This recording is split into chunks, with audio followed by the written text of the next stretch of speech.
মধ্যপ্রাচ্যে শক্তির ভারসাম্য আবারও নড়বড়ে হয়ে উঠছে।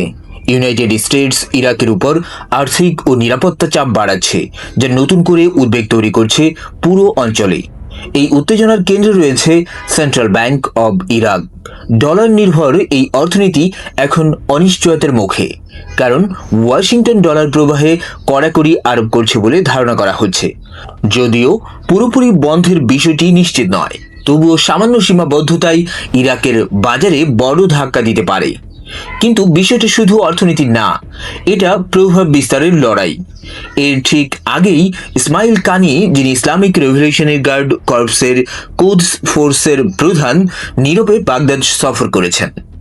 বিভিন্ন সূত্র বলছে, এই সফরে তিনি সশস্ত্র গোষ্ঠীগুলোর সঙ্গে বৈঠক করেছেন এবং ইরাকে ইরানের রাজনৈতিক প্রভাব আরও জোরদার করার বিষয় নিয়ে আলোচনা করেছেন। কিছু দাবিতে এমনও বলা হচ্ছে, ইরাকের ভবিষ্যৎ নেতৃত্ব নিয়েও আলোচনা হয়েছে। তবে এসব তথ্য এখনো যাচাই করা হয়নি। তবুও সময়টা অনেক কিছু ইঙ্গিত দিচ্ছে। বিশ্লেষকদের মতে ইরানের বাড়তে থাকা প্রভাবই হয়তো আমেরিকার এই কড়াকড়ির পেছনে বড় কারণ। বহু বছর ধরেই ইরাকে প্রভাব বিস্তার নিয়ে এই দুই শক্তির মধ্যে নীরব লড়াই চলছে, যেখানে সরাসরি যুদ্ধ না হলেও অর্থনীতি, রাজনীতি আর প্রক্সি শক্তির মাধ্যমে প্রতিযোগিতা চলছে। আর সেই লড়াইয়ের মাঝখানেই দাঁড়িয়ে আছে ইরাক। পরিস্থিতি এখন প্রশ্ন তুলছে, এটি কি পুরনো দ্বন্দ্বের আরেকটি অধ্যায়, নাকি বড় কোনো সংকটের শুরু?